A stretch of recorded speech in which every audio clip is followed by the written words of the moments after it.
নমস্কার, বাংলা স্ফিয়ারে আপনাদের স্বাগত জানাচ্ছি। সুপ্রিম কোর্ট ভারতের নির্বাচন কমিশনকে অনুরোধ জানিয়েছিল, আপনারা রেশন কার্ড, আধার কার্ড এবং এপিক কার্ডকে বৈধ পরিচয়পত্রের তালিকায় সংযুক্ত করুন। আর যদি না করেন তাহলে কেন করছেন না তার ব্যাখ্যা দিয়ে আপনাদের একটা হলফনামা দিতে হবে। তারপরে আগামী 27 অথবা 28 তারিখ সুপ্রিম কোর্টে বিষয়টা নিয়ে চূড়ান্ত শুনানি হবে। এর তাৎপর্য কিন্তু সাংঘাতিক। ভারতবর্ষের সংবিধানে দুটি যেসব সর্বোচ্চ ক্ষমতা সম্পন্ন সংস্থা আছে তার মধ্যে একটি যদি হয় সুপ্রিম কোর্ট, অন্যটি অবশ্যই নির্বাচন কমিশন। সুপ্রিম কোর্ট অনুরোধ করছে অথচ নির্বাচন কমিশন সেটা মানছে না। এই রকম নজির অতীতে কোথায় কি আছে আমি বলতে পারবো না, কিন্তু এটা আমাদের গণতন্ত্রের ইতিহাসে একটা খুব ইম্পর্টেন্ট মাইলস্টোন হিসেবে পরিগণিত হবে। ঠিক যেমন কেশবানন্দ ভারতী কেস এখনো পর্যন্ত আমাদের যে সংবিধানের মূল কাঠামো রক্ষার যে নির্যাস, সেটা ওই কেশবানন্দ ভারতী মামলায় সুপ্রিম কোর্ট চূড়ান্ত করে দিয়েছিল। আজ পর্যন্ত তার ব্যত্যয় করা সম্ভব হয়নি। এখন নির্বাচন কমিশন সুপ্রিম কোর্টের এই আদেশ মানছে না কেন? ইতিমধ্যেই তারা তাদের হলফনামা সুপ্রিম কোর্টে জমা করে দিয়েছে এবং খুব অত্যাশ্চর্যভাবে সেটা এখন মিডিয়ার হাতে হাতে ঘুরছে। সাধারণত সুপ্রিম কোর্টে এফিডেভিট, কাউন্টার এফিডেভিট এগুলো শুনানির আগে পর্যন্ত জন অরণ্যে ঘুরে বেড়ানোর বিষয় নয়, কিন্তু পরিষ্কার বোঝা যাচ্ছে নির্বাচন কমিশন এই তাদের যে বক্তব্য সেটাকে আগাম জনগণকে জানিয়ে দিতে চাইছেন, যাতে তাদেরকে কেউ ভুল না বোঝেন। তো বুঝবেন কি বুঝবেন না সেটা তো পরের কথা। এবং নির্বাচন কমিশনের এই রকম মনোভাবের পরে যারা এই এসআইআর স্পেশাল ইন্টেন্সিভ রিভিশনের বিরুদ্ধে মামলা ঠুকে বসেছিলেন এবং ওই একটা প্রাথমিক আদেশ শুনে উল্লসিত হয়েছিলেন, তাদের চেহারাটাই বা কেমন হয়েছে আমি তা বলতে পারবো না। কিন্তু 27 বা 28 যে তারিখেই হোক, এটা যে একটা ব্যাটল রয়্যাল হবে এ ব্যাপারে আমার মনে বিন্দুমাত্র কোনো সন্দেহ নেই। কেন? এখন যে প্রশ্নটা বারবার করে উঠেছে সেটা হলো যে নির্বাচন কমিশন যে 11টি প্রমাণপত্র ভোটারদের দাখিল করার নির্দেশ দিয়েছে, সেগুলোর মাধ্যমে বকলময় নাকি নির্বাচন কমিশন আসলে নাগরিকত্ব প্রমাণের পরীক্ষায় নেমেছে, যেটা তাদের এখতিয়ারের বাইরে। সেদিন এই প্রশ্নের জবাবে নির্বাচন কমিশনের কৌশলী বিশেষ একটা কিছু বলেননি, কিন্তু এখানে তারা পরিষ্কার করে বলেছেন যে এর সঙ্গে নাগরিকত্বের কোনো সম্পর্কই নেই। ভারতবর্ষের নাগরিকত্ব কে পাবে কে পাবে না সেটা নির্ভর করে আমাদের যে নাগরিকত্ব আইন আছে, ইন্ডিয়ান সিটিজেনশিপ অ্যাক্ট, তার মাধ্যমে। কিন্তু ভোটার লিস্টে নাম না থাকা মানেই যে সে অটোমেটিক্যালি ভারতীয় নাগরিকত্ব খুইয়ে দিল, এটা মনে করার কোনো কারণ নেই। তার মানে নির্বাচন কমিশন বোঝাতে চাইছেন যে ইলেকটোরাল এক্সারসাইজই হচ্ছে এমন একটা, it is independent of citizenship drive, কিন্তু আমরা যেরকম দেশে বাস করি তাতে এই ধরনের যুক্তি কতটা মেনে নেওয়া যায় আমি জানি না। কেননা একবার যারা ভোটার তালিকা থেকে যাদের নাম কাটা যাবে তাদের তো সিটিজেনশিপ অ্যাক্টের পরীক্ষায় উত্তীর্ণ হওয়াটা অবশ্যম্ভাবী। কেননা একটা খুব মস্ত বড় অ্যালিবাই সেক্ষেত্রে প্রশাসন বলুন বা ভারত রাষ্ট্র পেয়ে যাবে যে তোমার নাম যখন ভোটার লিস্টে নেই তখন বাপু তুমি আমাদের প্রমাণ করো যে তুমি ভারতবর্ষের নাগরিক। তার মানে এই from frying pan to fire এছাড়া আর কিছু এই গল্পের সারমর্ম হতে পারে না। এবার আসে যাক কি যুক্তি দেখিয়ে এক এক করে নির্বাচন কমিশন সুপ্রিম কোর্টের অনুরোধ মানতে পারছে না বলে জানিয়েছে। প্রথমে হচ্ছে আধার কার্ড। এখানে নির্বাচন কমিশনের বক্তব্য হচ্ছে Aadhaar is merely a proof of identity, and does not establish citizenship. It is issued to residents under the Aadhaar Act and not restricted to citizens. ভারতবর্ষে আছেন, ভারতবর্ষের নাগরিক নন, তারাও আধার আইনের আওতায় একটা আধার কার্ড সংগ্রহ করে বসে থাকতে পারেন। সুতরাং এটা একটা পরিচয়পত্র মাত্র, এটার সঙ্গে নাগরিকত্বের কোনো সম্পর্কই নেই। এবং এক্ষেত্রে তারা 2018 সালে supreme court KS Puttaswamy versus union of ইন্ডিয়ায় মামলায় যে রায় দিয়েছিলেন সেটাকে কোট করেছেন।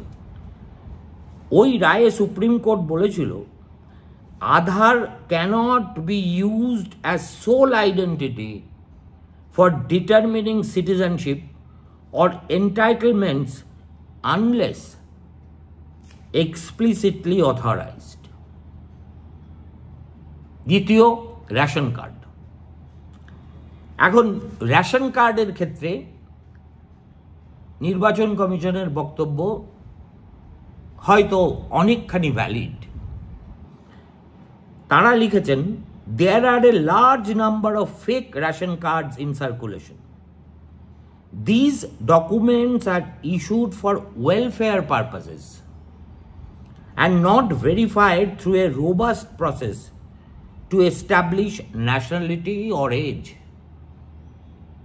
বলছে রাষ্ট্রের যে জনকল্যাণমূলক যে কাজকর্ম, রেশন কার্ড বিলি করাটা হচ্ছে তার একটা অন্যতম অঙ্গ। কিন্তু আমাদের দেশে রেশন কার্ডটা মুড়ি মিছরির মতোই বিলি করা হয়, কোনো রোবাস্ট মেকানিজম নেই যে রেশন কার্ডটা যার হাতে যাচ্ছে তিনি ভারতবর্ষের নাগরিক কি নাগরিক নন। এবং এই কথা ঠিক যে সাম্প্রতিককালে কেন্দ্রীয় সরকারই 5 কোটি ফেক রেশন কার্ডকে বাতিল করেছে। আমাদের পশ্চিমবঙ্গেও যত বৈধ রেশন কার্ড আছে হয়তো তার চেয়ে বেশি অবৈধ রেশন কার্ড আছে। আমাদের এই তৃণমূল সরকারও ফেক রেশন কার্ডের বিরুদ্ধে বেশ কিছুদিন আগে একটা অভিযান চালিয়েছিল। বাকি রইল এপিক অর্থাৎ ভোটার আইডি কার্ড। বলা হচ্ছে ভোটার আইডি কার্ড, কিন্তু ইলেকশন কমিশন বলছে যে EPIC is based on prior rolls. এর আগে যখন ভোটার তালিকা তৈরি হয়েছে তখন এপিকের একটা গুরুত্ব ছিল, কিন্তু যখন আমরা একেবারে নতুন করে সম্পূর্ণ নতুনভাবে এই ভোটার তালিকা তৈরির চেষ্টায় নেমেছি, তখন এক হাতে একটা এপিক কার্ড থাকলেই সেটা চূড়ান্ত প্রমাণপত্র হতে পারে না। কেননা আমরা যেটা করছি সেটা হলো field level inspection and reverification. বলছে আমরা তো হাওয়ার উপর করছি না, আমরা প্রত্যেকটা ভোটারের দরজায় কড়া নাড়ছি। এবং এটা হচ্ছে, আমার মা ছেলেবেলায় বলতেন, ফেলে রাখ তোর দেখা কথা আমি শুনে এলাম। বলছেন আমরা চক্ষুকর্ণের বিবাদ ভঞ্জন করে আমাদের প্রতিনিধিরা রাজনৈতিক দলের প্রতিনিধিদের সঙ্গে প্রতিটি বাড়িতে বাড়িতে গিয়ে যাচাই করছেন। সেই যাচাইয়ের পরীক্ষায় যারা উত্তীর্ণ হচ্ছেন সসম্মানে তারা ভোটার লিস্টে থাকবেন, যারা পারছেন না তারা থাকবেন না। এই হচ্ছে মোদ্দা কথায় সুপ্রিম কোর্টে নির্বাচন কমিশনের যুক্তি। আর নাগরিকত্বের প্রশ্নে পরিষ্কার বলে দেওয়া হয়েছে, determination of ineligibility for inclusion in the electoral roll can not be constitute as cancellation of Indian citizenship. Voter লিস্টে তালিকায় নাম যদি নাও থাকে তাহলে তিনি ভারতের নাগরিক নন, একথা বলা চলবে না, যায়ও না। কেননা citizenship is governed by the Citizenship Act 1955. The EC merely verifies eligibility to vote under Article 326 and Section 19 of Representation of People's Act 1950. দেখুন, এই ব্যাপারে কোনো সন্দেহ নেই যে সংবিধানের 326 ধারায় নির্বাচন কমিশনকে সুষ্ঠু অবাধ নির্বাচন পরিচালনার জন্য প্রচুর ক্ষমতা দেওয়া হয়েছে। সেই ক্ষমতা যদি তারা প্রয়োগ করেন এবং তার পক্ষে যুক্তি খাড়া করতে পারেন, সেক্ষেত্রে সুপ্রিম কোর্টের কতটুকু কি করণীয় আছে আমি তা বলতে পারবো না, কেননা I am not a constitutional lawyer. কিন্তু আপাত দৃষ্টিতে যদি আপনি পড়েন তাহলে দেখবেন যে সুপ্রিম কোর্টের ক্ষমতা অসীম। এর সঙ্গে সুপ্রিম কোর্ট ইলেকশন কমিশন যোগ করেছে রিপ্রেজেন্টেশন অফ পিপলস অ্যাক্টের সেকশন 19। অর্থাৎ তাদের বক্তব্য যে তারা হাওয়ায় এ কাজ করছেন না, এই অধিকার তাদের সংবিধান দিয়েছে এবং ভারতীয় জনপ্রতিনিধিত্ব আইনে সুস্পষ্টভাবে 19 নম্বর ধারায় তাদের এই ক্ষমতা দেওয়া হয়েছে। ফলে তারা যে কাজটা করছেন সেটা নিয়ে প্রশ্ন করার কোনো অর্থই হয় না, বা তারা অসাংবিধানিক কাজ করছেন এটা বলাও হাস্যকর। তার মানে দাঁড়ালো নোটে গাছটি মুড়লে গল্পের, যে ওই যে 11টি প্রমাণপত্র, এই মামলায় যদি সুপ্রিম কোর্ট আর হস্তক্ষেপ না করে তাহলে ওই 11টা প্রমাণপত্রই ভ্যালিড আইডেন্টিটি হিসেবে গৃহীত হবে। সেগুলো কি একবার আপনাদের শুনিয়ে দিই। পাসপোর্ট, জন্মের certificate, matric school living certificate, সরকারি চাকরি করলে তার তথ্য প্রমাণ, যেসব জায়গায় বিতর্কিত আছে নাগরিকত্বের প্রশ্ন, সেখানে কোর্ট যদি কোনো ডিক্রি দিয়ে থাকে তাহলে সেটাকেও প্রমাণ হিসেবে ব্যবহার করা যায়। জবি সত্ত্ব সংক্রান্ত আইন যদি কাগজপত্র থাকে, ইউটিলিটি বিলস মানে বিদ্যুৎ, জল, এইসবের বিল, বা ভাড়া থাকলে ভাড়ার কাগজপত্র, PAN card, government issued photo ID with citizenship origin, এটা কি বস্তু আমি বলতে পারবো না। Documents issued by Indian embassies, এটা হচ্ছে অনাবাসী ভারতীয়দের ক্ষেত্রে প্রযোজ্য। Other document certified by competent magistrate in special cases, এখানে একটা গ্রে এরিয়া আছে। অর্থাৎ ম্যাজিস্ট্রেটরা যদি বলেন যে না ইনি এখানে থাকেন এই বাড়িতে আমি জানি, অর্থাৎ আন্ডাররাইট করেন, তাহলে নির্বাচন কমিশন সেটা গুরুত্ব দিয়ে বিবেচনা করে দেখবে। এবার প্রশ্ন যে এই যে একটা সংঘাতের জায়গায় ব্যাপারটা দাঁড়িয়ে গেল, সেটা কোন দিকে মোড় নেবে? আমাদের দেশের সংবিধানের 326 নম্বর ধারা পরিষ্কারভাবে বলছে একমাত্র ভারতীয় নাগরিকরাই ভোটদান করতে পারেন। ভারতীয় নাগরিকত্ব তার মানে ইজ দ্য সিনে qua non অফ এলিজিবিলিটি। কিন্তু তারা একটু ঘুরিয়ে ফিরিয়ে বলতে চাইছেন, করতে চাইছেন নাগরিকত্ব যাচাই, কিন্তু সেটা এমন মোড়কে তারা যুক্তি খাড়া করেছেন যে সেটাকেও এক কথায় উড়িয়ে দেওয়া কঠিন হবে। আর section 19 of representation of people's অ্যাক্টে কি আছে? Conditions for registration include citizenship and age. বলেছেন সেখানেও পরিষ্কার করে বলা আছে যে ভোটার লিস্টে কারুর নাম থাকবে কি থাকবে না সেটা সম্পূর্ণত নির্ভর করবে তার নাগরিকত্ব এবং বয়সের উপর। আবার ঘুরিয়ে ফিরিয়ে 326-এ যা বলা আছে সেটাই section 19 of representation of people's অ্যাক্টেও পুনরুচ্চারিত হয়েছে। এছাড়া আছে সুপ্রিম কোর্টের জাজমেন্ট, একটা জাজমেন্ট তারা কোর্টই করেছে, আর অন্যান্য জাজমেন্ট যেখানে এক জায়গায় কোলেক্ট করে নির্বাচন কমিশন দেখাচ্ছেন যে welfare documents cannot be equated with legal citizenship evidence. এই আধারই বলুন, রেশন কার্ডই বলুন, এপিকি বলুন, এগুলো সব ওয়েলফেয়ার ডকুমেন্টস। কিসের বেসিসে বলছেন আমি বলতে পারবো না, কিন্তু এটাই তারা বলতে চাইছেন। এখন এ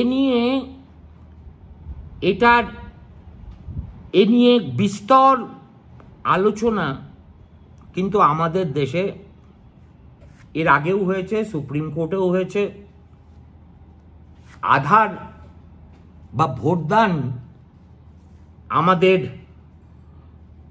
মৌলিক অধিকারের মধ্যে পড়ে কি পড়ে না তাই নিয়ে কখনো সুপ্রিম কোর্ট বলেছে এটা মৌলিক অধিকার, কখনো বলেছে মৌলিক অধিকার নয়, it is just a statutory right. এবং সংবিধানের কোথাও একথা সুস্পষ্ট করে বলাও নেই যে আমাদের যতগুলো ফান্ডামেন্টাল রাইট আছে, যেগুলো একেবারে specifically enshrined in the constitution, তার মধ্যে কিন্তু রাইট টু ভোট পড়ে না। অতএব মুশকিল হচ্ছে যে একটা গ্রে এরিয়া, এবং যেহেতু সুপ্রিম কোর্টের সর্বশেষ আদেশে আছে যে right to vote is not a fundamental right, নির্বাচন কমিশন মনে করছে যেহেতু সর্বশেষ অবস্থানটাই পরবর্তী ক্ষেত্রে প্রেসিডেন্ট হিসেবে ব্যবহৃত হয়, অতএব তারা শক্ত জমির উপরেই দাঁড়িয়ে আছেন কি না, থাকলেও কতটা আছেন, তাদের যুক্তি ধোপে টেকে কিনা, সুপ্রিম কোর্টে যেদিন আমনাসামনি লড়াই হবে সেদিনকেই সব কিছু পরিষ্কার হয়ে যাবে।